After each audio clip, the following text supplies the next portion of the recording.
Recepov studiyası kıvatkananlar geçirgen konkurs bahsişine atlaşan, aklı atlaşan olanlar üstünü varlığı etken. Mehremecin kulamatam, yalvarım hamini.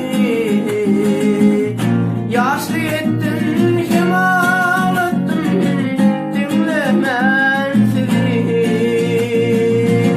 Hiç düşündüm, bu durmuşum, kırıp kırvini.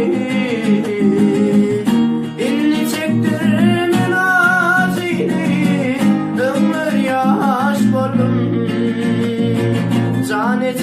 Canecem yaş boldum.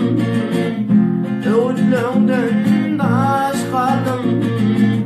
Kara oğlum geçti gitti, var başkana baş boldum. Canecem yaş boldum. Öğütlüğünden daş kaldım. Kara oğlum geçti gitti, var başkana baş boldum.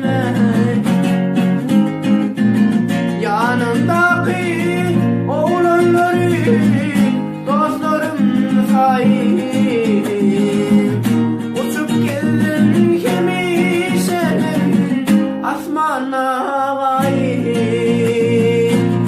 Şaval mesleğim geçti gitti, yıkıldım kayıp.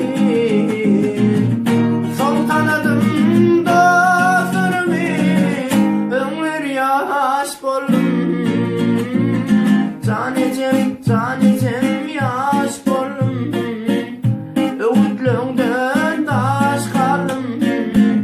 Kara oğlum geçti gitti, varmaş kara baş boldum. Canecem